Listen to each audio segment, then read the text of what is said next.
Assalamualaikum, apa kabar Bun, Mams, Teteh, Mbak, Mbak Bro, Mas Bro, siapa lagi? Pokoknya semua deh yang lagi mampir di teras Kamaya. Semoga hajat apapun diberi kemudahan ya, diberi kelancaran, amin ya robbal alamin. Lagi pada sibuk ngapain nih? Ada yang lagi mantengin komputer di tempat kerja mungkin? Ada yang lagi rebahan, capek banget rasanya baru kelar beberes nih Bun. Atau ada yang lagi putar video ini terus ditinggal. Aku mah nyetel video ini cuma buat dengerin suaranya aja Bun, buat nemenin beberes rumah biar nggak boring. Nggak masalah, nggak apa-apa ya. Apapun yang lagi teman-teman kerjakan, semoga berjalan lancar ya. Mau sambil sibuk apapun boleh, asal bukan lagi sibuk banding-bandingin hidup kita sama hidup orang lain. Aduh duh. Sayang, ada nggak yang seminggu lalu, sebulan yang lalu, atau bahkan barusan aja nih? Iya barusan. Kamu anteng-mantengin media sosial, jarinya sibuk banget scrolling layar handphone. Terus tiba-tiba ngerasa, saya kayaknya nggak cukup baik, saya kurang cantik, saya belum berhasil, nggak beruntung kayak dia. Pokoknya kalah jauh deh sama foto-foto atau video yang lagi kita lihat. Kita tuh kayak ngerasa ada yang salah kayak ini sama hidup saya gitu ya. Tahu nggak itu karena apa? Mungkin karena kita terlalu asik ngebandingin diri kita sama orang lain. Mulai dari bentuk hidung, warna kulit, kerja di mana, ya kan? Sampai ke angka aja ya, gajinya berapa digit, itu dibanding-bandingin. Padahal orang yang lagi kita banding-bandingin aja nggak kita kenal. Sadar nggak sih kalau kita itu lagi bersaing sama gambaran yang diciptain sama orang lain? Padahal yang kita lihat itu nggak seluruhnya, ya, cuma sebagian kecil aja dari hidup mereka yang sebenarnya. Tapi Bun, hidup mereka itu emang beneran kelihatan kayak sempurna banget. Ya jelas kelihatan sempurna dong, kan udah diedit sedemikian rupa ya teman-teman. Lagian buat apa sih kita terjebak sama perlombaan yang sebenarnya nggak ada? Teman-teman gak usah jauh-jauh deh, contohnya video ini. Mungkin teman-teman ngeliat kayaknya nggak biasa aja gitu, enak aja gitu kayaknya ngeliat videonya gitu ya. Nggak ngeliat kan di mana bagian berantakannya, gimana panasnya, terus gimana riwehnya. Nah itu, karena kenapa? Karena ini sudah diedit teman-teman. Itu juga kalau kita ngeliat video orang lain gitu ya, kelihatannya enak jalan-jalan, makan-makan di tempat yang kelihatan mahal, atau pakaiannya, rumahnya bagus banget, semua barang-barangnya kelihatan mahal. Enggak teman-teman, itu yang dikasih lihat aja. Di belakangnya kita nggak pernah tahu. Bahkan mungkin mereka ada yang mungkin lagi sedih, lagi nangis, nggak bisa tidur. Padahal di waktu yang sama kita lagi mimpi bahagia banget. Makanya yuk sayang yuk mulai sekarang mendingan kita fokus aja sama hidup kita sendiri. Pertumbuhan kita, perkembangan kita gitu ya, anak-anak, keluarga gitu ya. Supaya kita bisa maju. Jangan fokus sama hidup orang lain terus. Kalau kita lagi jalan, kita pasti fokus sama jalan kita kan ya. Nggak mungkin kaki kita maju ke depan, sementara matanya fokus ke belakang.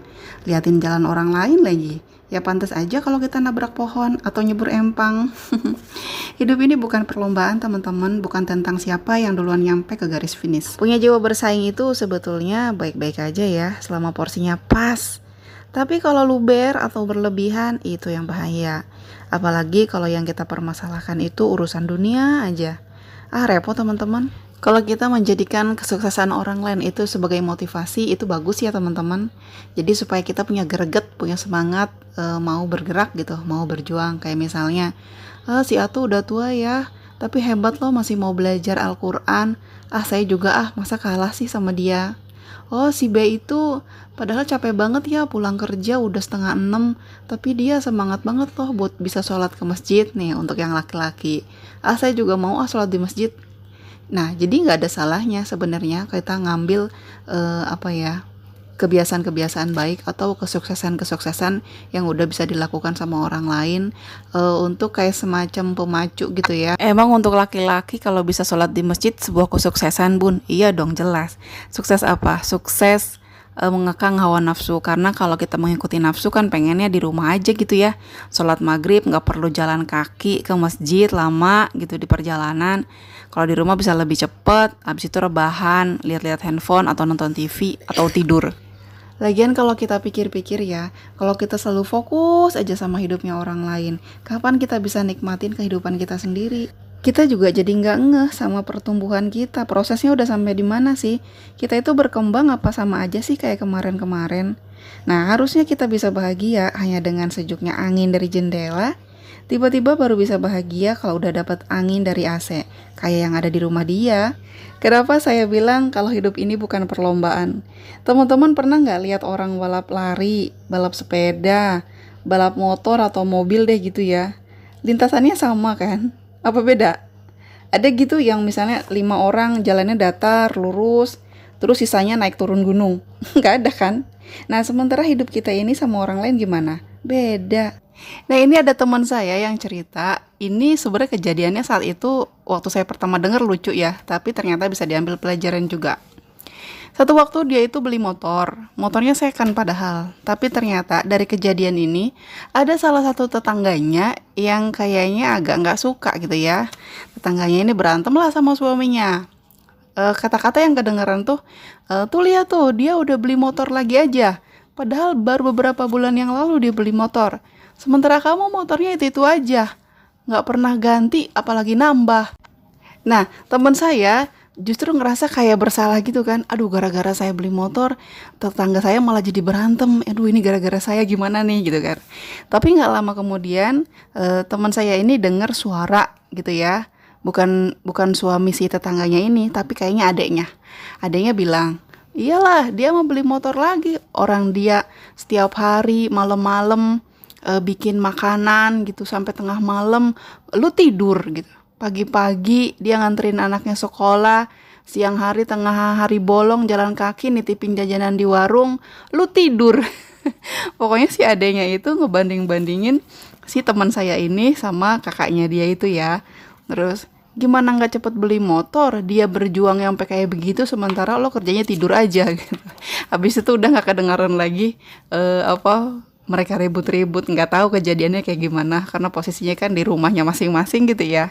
Nah, dari cerita tadi saya cuma mau bilang bahwa kadang-kadang kita mungkin gitu ngeliat orang lain itu hasilnya aja, tapi kita lupa gimana prosesnya orang itu sampai bisa ke titik sukses menurut kita gitu ya.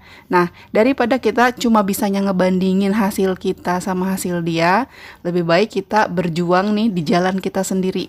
Dia sukses misalnya di bidang itu, kita kayaknya nggak bisa deh karena memang nggak punya skill di situ. Ya udah, kita cari keahlian kita di mana, terus kita fokus di situ. Insya Allah berhasil juga kok, karena kita semua kan punya jatah buat berhasil. Sebetulnya kalau kita ngebandingin diri kita sama orang lain tuh sama aja kayak kita ngejar bayangan. Nggak akan pernah kelar gitu ya, nggak akan pernah ada habisnya. Gimana mau kelar? Ya karena kalau kita diem, bayangan itu diem. Ketika kita kejar, bayangannya juga ikut lari. Ya kan? Nggak ada selesainya. Kalaupun mau ngebanding-bandingin, ayo kita bandingkan diri kita sama kita yang kemarin atau sama kita yang dulu. Dulu kita kalau sholat cuma qomat kamit mulutnya aja, nggak ngerti apa tuh yang dibaca. Nah sekarang gimana? Masih sama nggak qomat kamit doang atau udah ngerti? Kalau dulu kita males banget beberes rumah gitu ya, karena nggak ada yang nilai juga. Sekarang gimana? Masih malas juga atau kita udah mau bebersih karena untuk kenyamanan kita sendiri. Kalau kita mau compare kita yang dulu sama kita yang sekarang, itu lebih jelas targetnya ya. Apa kita ada kemajuan, atau jalan di tempat, atau bahkan mundur. Jadi teman-teman, stop bandingkan diri kita sama orang lain. Nggak ada perbandingan antara matahari dan bulan. Mereka bersinar ketika saatnya tiba. Videonya saya cukupkan sampai di sini dulu ya. Makasih banyak udah nonton sampai selesai. Jangan lupa like, komen, dan subscribe bagi yang belum. Teraska Maya pamit undur diri. Assalamualaikum warahmatullahi wabarakatuh.